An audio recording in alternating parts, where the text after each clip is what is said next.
They thought they could steal from me, my own son and his wife. They pawned my late husband's priceless Rolex to fund their luxury vacation. But what they didn't know was that my husband had already planned every move they were about to make. And when I discovered the truth, everything changed.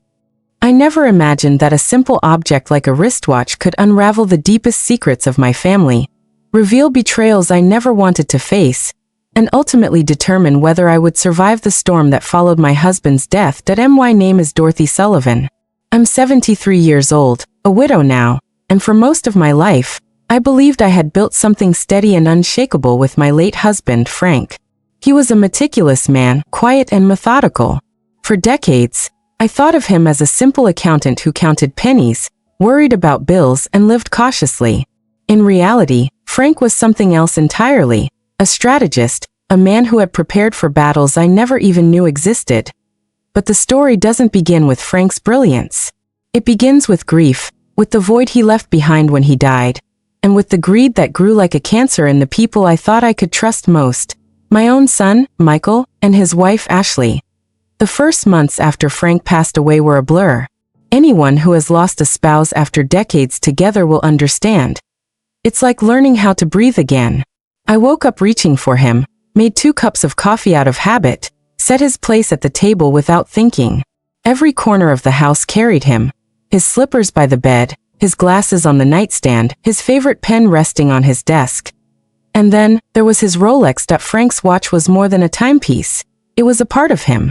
He wore it every day, rain or shine, suit or pajamas. I used to tease him that he loved that Rolex more than he loved me. He'd laugh and say, "This watch isn't just about time, Dorothy, it's about legacy."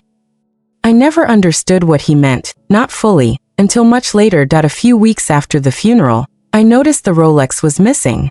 At first, I told myself I must have misplaced it, that perhaps I had set it aside with his other belongings. But after tearing the house apart, reality sank in. The watch was gone. It wasn't until the pawn shop owner called me, shaky, nervous, apologetic, that the truth hit me like a punch in the stomach. "Mrs. Sullivan," he said, "you don't know me, but I believe something of yours came through my shop. A Rolex, engraved with your husband's initials." The world tilted. My knees nearly gave out as I clutched the phone. That Rolex wasn't just valuable. It was Frank's life, his memory. And if it was at a pawn shop, someone close to me had taken it. That's when suspicion crept in. Mike. My son. It's a terrible thing, realizing you can't trust your own flesh and blood. But Mike had been different since his teenage years, charming but restless.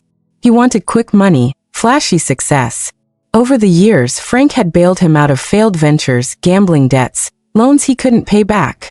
I used to tell myself he would grow out of it, but men don't always grow out of their flaws. Sometimes they just sharpen them.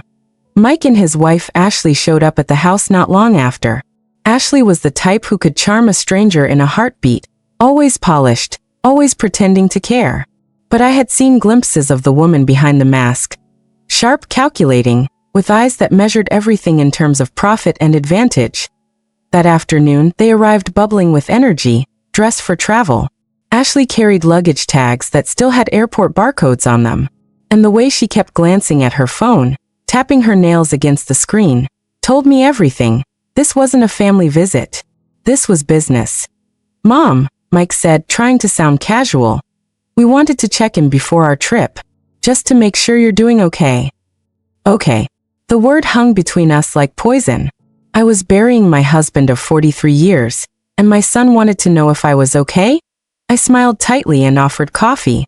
Frank always believed politeness was a weapon.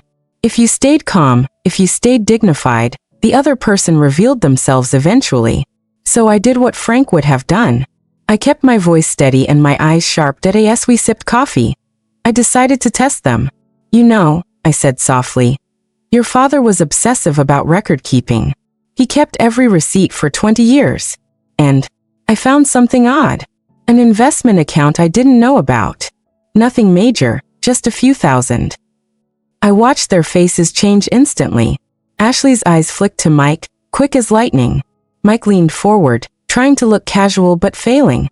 "An investment account?" he asked. "What kind?" "I'm not sure yet," I replied. "The paperwork is confusing." I might need to hire an accountant to figure it out. Ashley's hand brushed Mike's arm, a silent signal.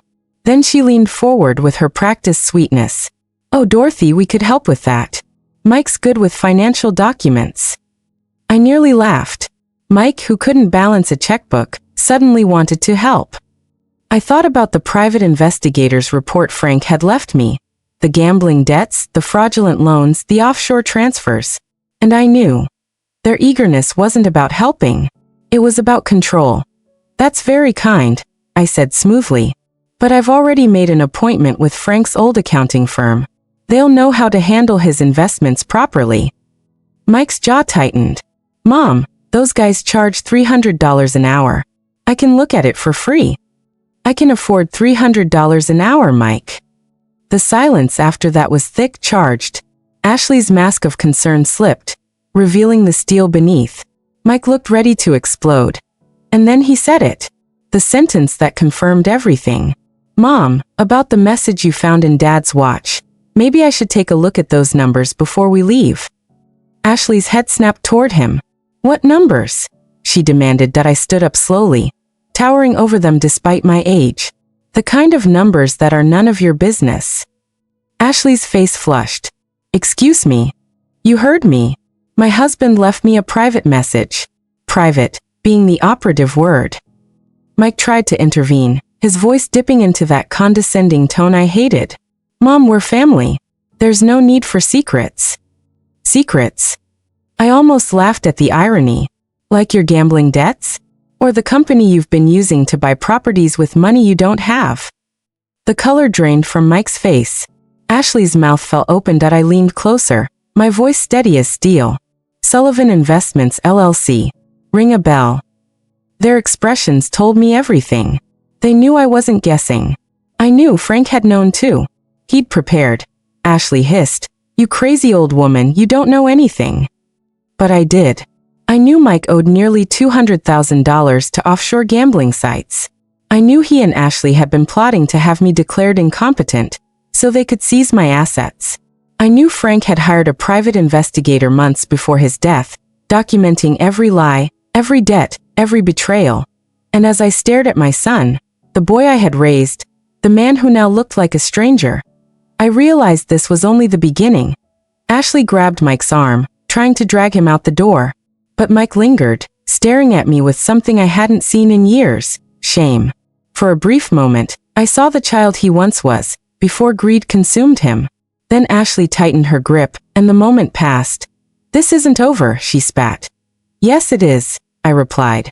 It's been over since the day you decided I was worth more to you dead than alive. The door slammed behind them, and I was left standing alone, Frank's secrets pressing in around me, realizing the real war had only just begun. 2 days after Mike and Ashley's stormy exit, my doorbell rang promptly at 8 a.m. Through the peephole, I saw a woman in an impeccably tailored suit carrying a leather briefcase.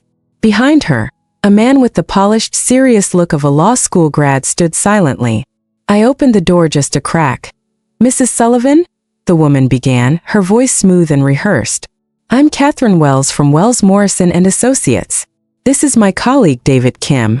We represent your son, Michael, in some family legal matters. Family legal matters. That phrasing alone made my stomach twist. I didn't invite them in. What can I do for you? I asked, steadying my voice. Catherine smiled with a warmth that clearly cost a fortune. Your son is concerned about your well-being. He's asked us to discuss options that could be beneficial for everyone involved, she said, her tone almost patronizing. David stepped forward, pulling out a sleek tablet. We understand you may have discovered some financial accounts your late husband kept private. While we are certain he had good intentions, managing complex investments can be overwhelming, especially during the grieving process. Overwhelming. As if I hadn't spent 40 years managing our household finances down to the penny while Frank quietly built empires behind the scenes. I appreciate your concern, I said firmly. But I am perfectly capable of managing my own affairs. Catherine's smile never wavered. Of course.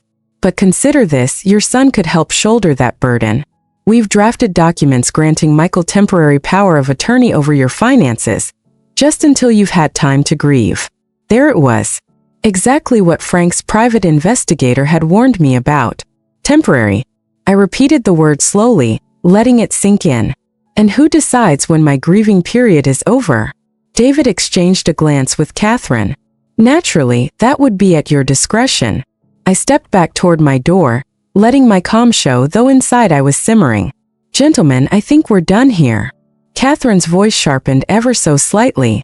Your son is prepared to petition the court regarding your mental competency. He's concerned about erratic financial decisions you've been making. Erratic decisions? I asked, a cold edge creeping into my voice. Accessing offshore accounts? Conducting international financial transactions without professional guidance? To an outsider, it might appear you're not thinking clearly. The threat was crystal clear. Sign over the power of attorney, or face court intervention. But you know what's interesting about threats? They only work if the person you're threatening doesn't have better lawyers than you do. I leaned against my doorframe, my voice cutting like steel. You can tell my son that his plan won't work. Frank left me more than just money. He left me protection.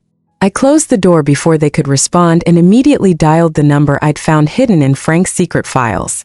Thomas Chun, the private investigator, answered on the second ring. Mrs. Sullivan, I've been expecting your call. Frank told me you might need my services someday.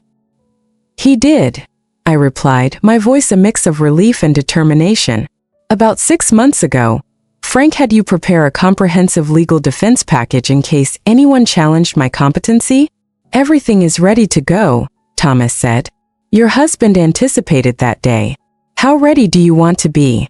Fully, I whispered, thinking of Mike and Ashley, their smug faces, and the betrayal that had been brewing for months. By the time I met Thomas in his sleek downtown office, I realized just how meticulously Frank had orchestrated everything. Spread across his mahogany desk were folders upon folders. Bank statements documenting Mike's gambling losses, fraudulent loan applications, audio recordings of discussions plotting to declare me incompetent, even photographs of Mike meeting with estate planning lawyers. Audio recordings? I asked, my pulse quickening. Thomas nodded. Frank suspected Mike's intentions. He had your house wired legally to capture any conversations regarding your finances. Every dismissive comment, every manipulative suggestion, every cruel joke, he recorded it all. My mind raced back 6 months, remembering every kitchen conversation, every sly remark Mike and Ashley had exchanged. Frank had heard it all. There's more, Thomas continued gravely. Frank also uncovered Ashley's attempts to isolate you from family and friends, spreading rumors about your mental state to weaken your credibility. That whisper campaign you sensed? It was all orchestrated by her to prepare the legal ground for Mike's schemes. The puzzle pieces clicked into place. No wonder my sister-in-law had stopped calling. Why neighbors looked uneasy. Why book club friends treated me like a fragile old woman. She had been cutting me off bit by bit, preparing me for a legal ambush. Thomas opened a thick folder. The evidence is extensive enough to dismantle any competency challenge and likely land both of them in jail for elder abuse and attempted fraud. Then he handed me a sealed envelope, Frank's handwriting on the front. My hands trembled as I read it. My dearest Dorothy, if you're reading this, Mike has revealed his true colors. You've discovered the account I've been building for 40 years. I'm sorry I couldn't tell you sooner, but I needed to protect it from Mike until the right time. This money isn't just inheritance. It's justice. Every investment he bragged about, I used his own tips to grow the account he thought he controlled. Your financial independence now rests in your hands, and Mike's greed will be the key to his downfall. Always yours, Frank. I felt a surge of gratitude and power. Frank had done more than protect my inheritance. He had turned Mike's own schemes against him. Thomas smiled quietly. Are you ready to proceed? I pictured Mike as a boy, innocent and trusting, then as the man in my kitchen 2 days ago, trying to intimidate me. Bridges once burned cannot be rebuilt. Yes, I said. File everything immediately. Every piece of evidence. By the next morning, chaos erupted across our quiet Chicago neighborhood. 3 black SUVs parked outside Mike and Ashley's home. Men in FBI windbreakers carried boxes from their house, computers, and filing cabinets into the vehicles. My phone rang. Mom, Mike's voice trembled, desperate. What did you do? I protected myself, I said calmly. watching through the window as their world crumbled. You destroyed yourselves. Ashley's voice shrieked across the line. You vindictive old witch. We were trying to help you. I let her rant. She had tried to manipulate me, isolate me, threaten me. Frank had anticipated everything. Every conversation Mike had, every plan he made, had been recorded, documented, and prepared for. They would face justice. That afternoon, as the dust settled, I finally understood the depth of Frank's love. Not romantic, not grand gestures, but the quiet, unrelenting determination to protect me from harm, even from his own son. 3 weeks later, I sat in Thomas Chin's office, reviewing the final legal documents. Mike and Ashley were facing federal fraud charges, their business seized, and assets frozen pending investigation. The morning had already brought an unexpected visitor. Mrs. Sullivan, someone is here to see you, Thomas's secretary announced. He says his name is Richard Torres and has something that belongs to you. I looked up to see a well-dressed man in his 60s, with the air of a retired law enforcement professional. In his hands was a familiar blue velvet box. My heart skipped. I'm the one who bought your husband's watch from the pawn shop, he said calmly. Frank Sullivan hired me 20 years ago to protect this watch in case anything ever happened to him. I blinked. I don't understand. Richard set the box on Thomas's desk.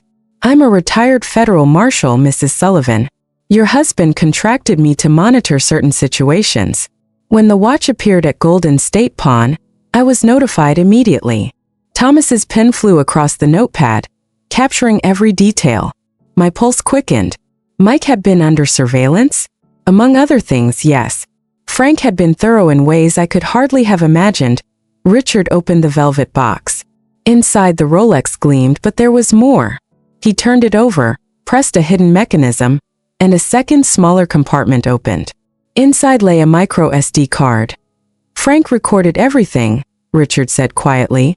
Every conversation Mike had about manipulating you, meetings with lawyers about declaring you incompetent, discussions about your assets, audio, video, financial documents, everything necessary to ensure Mike could never successfully challenge your mental competency or your right to Frank's inheritance. My hand shook as Thomas inserted the SD card into his computer. The screen filled with folders, audio recordings, video files, financial documents, photographs of Mike meeting with lawyers and gamblers. Every piece of evidence Frank had anticipated, collected, and preserved over 18 months. He had done this not out of paranoia, but out of love. Protecting me from the man who should have been his son's greatest guide. Protecting me from betrayal I hadn't seen coming. There's one more thing, Richard said softly. He pulled out a sealed envelope marked Final Instructions, Dorothy's Protection Plan. My breath caught as I read it detailed that, should Michael Sullivan ever attempt legal action against my competency, all assets tied to Sullivan Investments LLC, all gambling debts, and outstanding loans would be immediately transferred to Chicago Children's Hospital in Michael's name. He would personally bear all legal consequences, while benefiting from nothing. Frank had designed a legal trap, ensuring Mike's greed would destroy itself. Thomas leaned back, admiration in his eyes. Your husband was a brilliant strategist. He turned his son's schemes into a safeguard that can't be broken. I held Frank's Rolex, feeling its familiar weight on my wrist. For 43 years, I thought I'd married a meticulous accountant, obsessed with pennies. Instead, I had been married to a master strategist, quietly orchestrating the most elaborate protection plan I could never have imagined. Richard handed me one last envelope, unsealed. Inside, in Frank's handwriting, it read, Dorothy, you were always stronger than you knew. I just made sure you'd have the tools to prove it. Love always, Frank. 6 months later, I stood in the lobby of Chicago Children's Hospital, watching workers install a brass plaque, the Frank Sullivan Memorial Wing. The funds Frank left, combined with the fallout from Mike and Ashley's greed, had created the largest charitable donation in the hospital's history. My phone buzzed. A text from Thomas Chan. Mike's sentencing hearing is next week. 2 years federal prison plus full restitution. Ashley accepted an 18-month plea deal. Still want to attend? I typed back, no. I have better things to do. And I truly did. At T73, I was finally living the life Frank had protected for me. A small house near the lake, 3 book clubs, volunteering at the hospital twice a week. For the first time in decades, I was making decisions based on what I wanted, not what anyone else expected. Then my doorbell rang. Through the peephole, I saw a young woman with Mike's eyes and nervous smile. "Grandma Dorothy," she said. "It's Melissa, Mike's daughter." I wanted to apologize. I opened the door. "You have nothing to apologize for." Melissa twisted her hands nervously. I knew something was wrong. Dad kept asking weird questions about Grandpa Frank's finances, and Ashley made comments about your memory. I should have said something sooner. I studied her face. Mike's features softened by her honesty. "Come in, sweetheart. Let's talk." Over dinner, Melissa told me about her new job teaching elementary school, her engagement, and the guilt she felt about her father's actions. "I keep thinking I should visit him in prison," she admitted. "But I'm so angry about what he did to you." Anger is normal, but Mike was still her father. How could I hate him? Frank's letter reminded me. Hate only lets others control you. I chose peace instead. Melissa's eyes filled with tears. "I missed you so much. I never stopped wanting to see you, and I never will," I said softly. She paused by Frank's photo on the mantle. "I always wondered why Grandpa Frank wore that watch every single day. He must have really loved it." I smiled, thinking of the hidden compartments, the offshore account, and the elaborate protection plan that had saved my life. That night, after Melissa left with promises to visit weekly, I sat on the back porch watching the Lake Michigan sunset. Frank's watch ticked steadily on my wrist, keeping perfect time. He had been gone 8 months, yet he was still taking care of me. The greatest love stories aren't about passion. They're about protection. About someone loving you enough to fight battles you don't even see. Frank had spent 2 years preparing for a war I never anticipated, ensuring his death wouldn't leave me defenseless against his own son's greed. Some people spend their whole lives searching for that kind of love. I had been lucky enough to wear it on my wrist for 43 years. The following week settled into an unexpected calm. For the first time in decades, my mornings were my own. I brewed coffee without glancing at the clock to check schedules. I walked along Lake Michigan's shore without thinking about obligations, and I read books that had sat on my shelves waiting for years. Frank's protection plan had not only secured my finances, it had granted me freedom. Melissa visited every week as promised. Our afternoons were filled with laughter and stories, bridging the gap that Ashley had tried so hard to widen. She shared her dreams, her fears, her frustrations about her father's choices. And I listened, knowing that the lessons I had learned were now hers to carry forward. She was the granddaughter I should have known all along, untainted by greed and manipulation, and I treasured her presence in my life. One afternoon, Thomas Chun called with updates. "Mrs. Sullivan, the federal investigation is progressing faster than expected. Mike and Ashley's financial records are fully seized, and prosecutors are building airtight cases. The evidence Frank left is so comprehensive that both are facing additional charges beyond fraud, tax evasion, elder abuse, and conspiracy." I allowed myself a small smile. Justice, when wielded carefully, was a quiet thing. It did not need fanfare, and it did not need vengeance. Frank had ensured that the law would act, and I could continue living without fear. The community began to notice changes as well. Neighbors who had been misled by Ashley's whispers returned with hesitant apologies. Friends who had distanced themselves came back with warm greetings, realizing the truth had been buried under lies. I accepted their apologies, but I felt no bitterness. Frank had always taught me that the greatest victory was living well, and with dignity. Melissa was growing into her own confidence. She often stayed late, helping me organize Frank's old documents and learning to manage aspects of my investments. "Grandma," she said one day, "I want to make sure your money works for you, not just the lawyers or charities. You should enjoy this." Her words echoed Frank's intentions. For 40 years, he had prepared me, and now Melissa was stepping into the role of protector, not by guarding against greed, but by safeguarding what was rightfully mine. I felt a profound sense of peace watching her learn. Then one crisp morning, a letter arrived from the state attorney's office.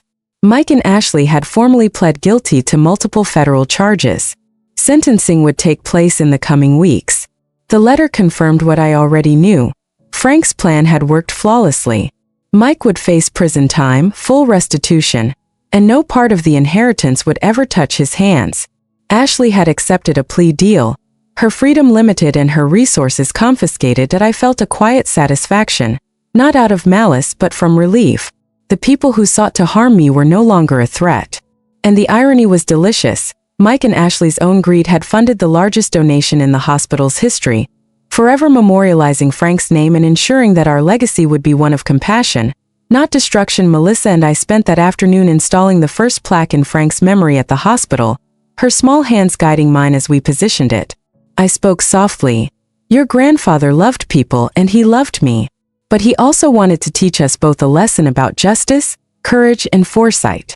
She looked up at me with wide, earnest eyes. I think I understand, Grandma. He fought for you, and now we have to fight for the good he believed in. Yes, my dear, I said, embracing her. And part of that fight is living well, making choices that honor what is right, and forgiving, not to forget but to free ourselves. Weeks passed and I began volunteering twice a week at the hospital, mentoring young women in finance and legal literacy. My small lake house became a haven for friends, family, and Melissa's young colleagues, a place of learning, laughter, and trust. Frank's strategy had not only protected me, it had created a legacy of strength, knowledge, and hope. One evening, as the sun dipped below the horizon, I placed Frank's Rolex on my wrist, its familiar weight grounding me. I reflected on the years of manipulation, greed, and betrayal. Yet, in the midst of darkness, Frank's love had shone a light so brilliant it had guided me to safety. That I realized, finally, that the battles Frank fought for me were not only about money, they were about empowerment, dignity, and choice.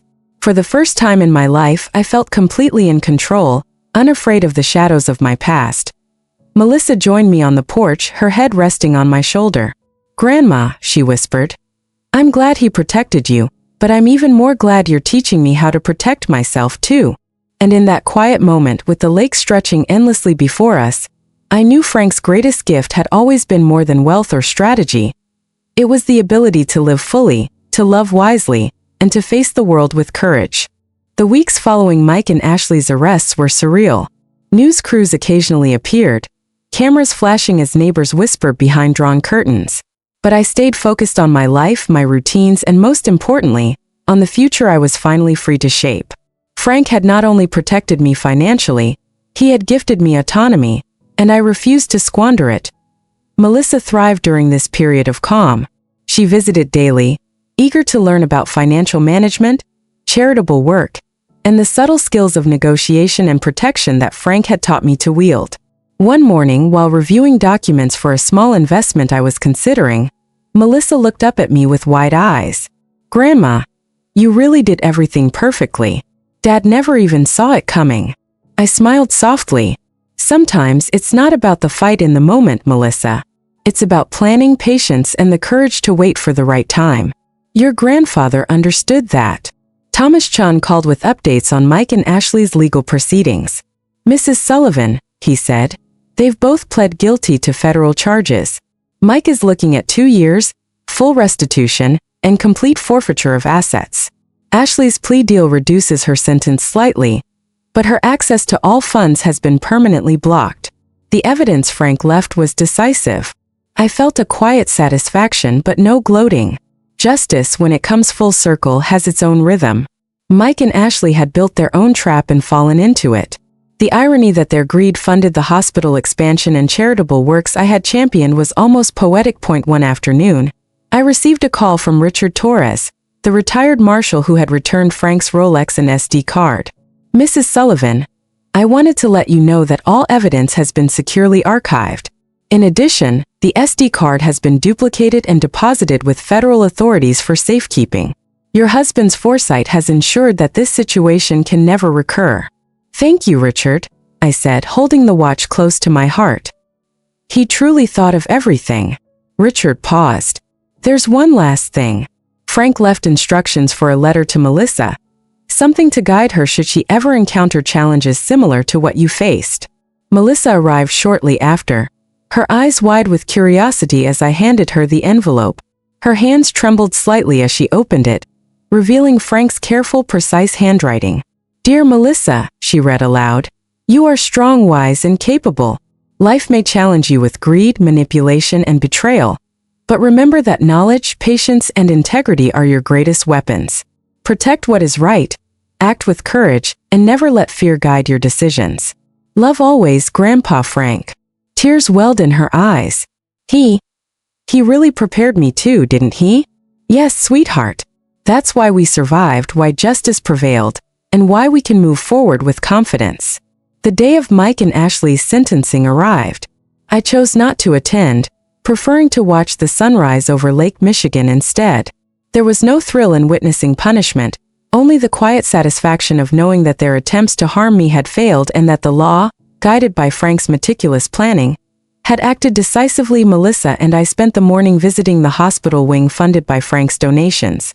Workers were busy installing equipment, plaques, and educational materials. Each corner reflected not only his generosity but also the irony of how his son's greed had directly contributed to such good. Grandma, Melissa whispered, they can't take this away from us. Ever. No, they cannot, I replied. Feeling the weight of years of fear lift from my shoulders, I resumed volunteering, mentoring young women about financial literacy, legal awareness, and self-protection. The work was fulfilling in ways I hadn't imagined. I realized that Frank's protection plan was only the beginning. The true legacy was empowerment.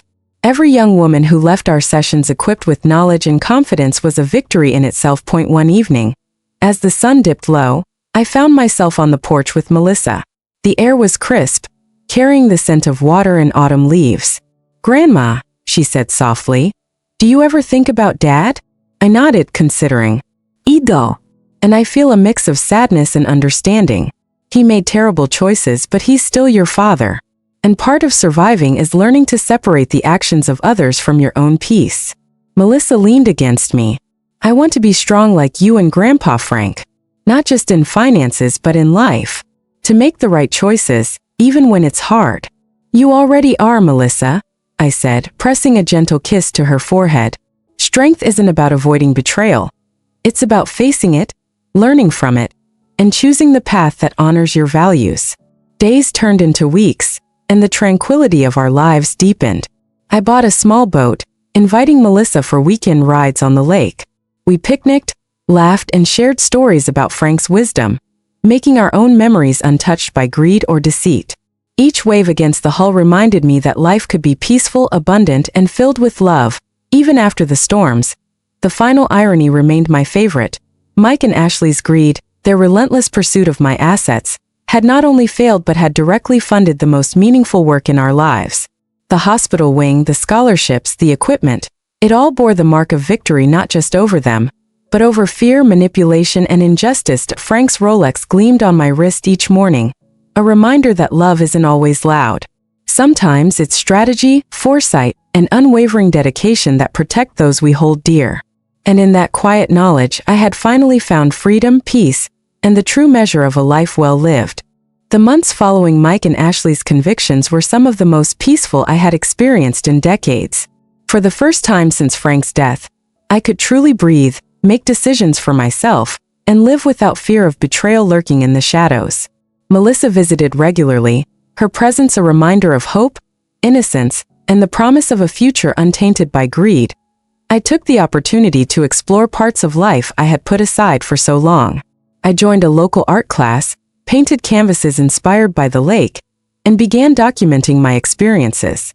I wanted Melissa and future generations to understand not just Frank's brilliance, but also the resilience that comes from facing adversity with clarity and courage. One afternoon, I received a letter from Thomas Chun. Mrs. Sullivan, it read, all legal matters regarding Mike and Ashley have been finalized. Their appeals have been exhausted, restitution has been paid, and they are serving their sentences. There are no outstanding claims, and all assets are secure. You are fully protected. I smiled as I folded the letter carefully. Justice, when it aligns with foresight and preparation, is absolute. Melissa and I often sat together on the porch at sunset, watching the sky shift from fiery orange to soft indigo. Grandma, she said one evening, I never realized how strong you really were until all this happened. You didn't just survive, you thrived. I reached for her hand. Strength isn't always about fighting head-on. Sometimes it's about patience, intelligence, and making sure you have the right allies. Your grandfather understood that better than anyone. She glanced at Frank's Rolex on my wrist. I always wondered why he never took it off. I smiled. He loved it because it represented more than time. It represented protection, strategy, and foresight. Everything he did was for those he loved. For me, for you, for the life we could have after all threats had passed. With Mike and Ashley's schemes behind us, I focused on giving back. The hospital wing Frank had funded thrived, and I spent time mentoring young women in finance and self-protection. I taught them the lessons Frank had silently imparted. Knowledge is power, foresight is freedom, and integrity is non-negotiable. One morning, Melissa received her first teaching award, and I was there beaming with pride. "Grandma," she said, "I want to make a difference just like you and Grandpa Frank did." I hugged her tightly. "And you will. The world needs people like you. People who act with courage, fairness, and love." As the seasons changed, I found joy in simple things. Cooking, reading, walking by the lake, and sharing stories with Melissa. Frank's watch ticked steadily on my wrist, a constant reminder of the love and protection he had woven into every detail of our lives. I had feared loneliness after his death, but instead, I discovered freedom, purpose, and a deeper connection with my granddaughter. One evening, as we watched the sun dip below the horizon, Melissa asked quietly, "Do you ever miss him?" I nodded, feeling a mix of sorrow and gratitude. Every day. But he left us more than just memories. He left us wisdom, protection, and the tools to live fully and fearlessly. That's a legacy far greater than anything money could buy. Melissa squeezed my hand. "I think I understand now. Love isn't always about grand gestures. It's about care, planning, and making sure the people you love can survive even the worst storms." "Yes, my dear," I said, tears glistening in my eyes. "And sometimes love means fighting battles you don't even see, so others can live free." As the stars emerged above Lake Michigan, I felt a profound sense of peace. The life Frank had protected for me, the lessons he had imparted, and the love that had guided every action were all mine to cherish. For the first time in decades, I was not only safe, I was alive, empowered, and ready to embrace every moment with gratitude and joy. The final irony, and perhaps the sweetest, was that Mike and Ashley's betrayal had directly contributed to this life of purpose. Their greed, their deceit, and their ambition had inadvertently fueled a legacy of generosity, education, and love. And in that truth I found a satisfaction deeper than revenge. A life fully reclaimed. That I clasped Frank's Rolex on my wrist, feeling its weight, its history, and its promise. He had loved me fiercely, protected me silently, and planned for my survival. And now at 73, I was free to live not just safely, but fully, surrounded by love, purpose, and the enduring wisdom of a life well protected. Melissa curled up beside me on the porch swing as we watched the moon rise. "Grandma," she whispered, "thank you for showing me how to be strong." I kissed the top of her head. "Thank you for reminding me why it's worth being strong." The night settled around us, quiet, peaceful, and secure. The greatest love stories, I realized, are not always about passion. They are about protection, foresight, and the unwavering commitment to those you hold dear. And in that love, Frank had given me the ultimate gift, the ability to live freely, wisely, and fully ever after. Some people spend their whole lives searching for a love that protects them without asking for anything in return. I was lucky. I wore it on my wrist for 43 years. And now, after everything, I finally understand. The greatest love stories aren't about passion or romance. They're about foresight, protection, and a fight you never even saw coming.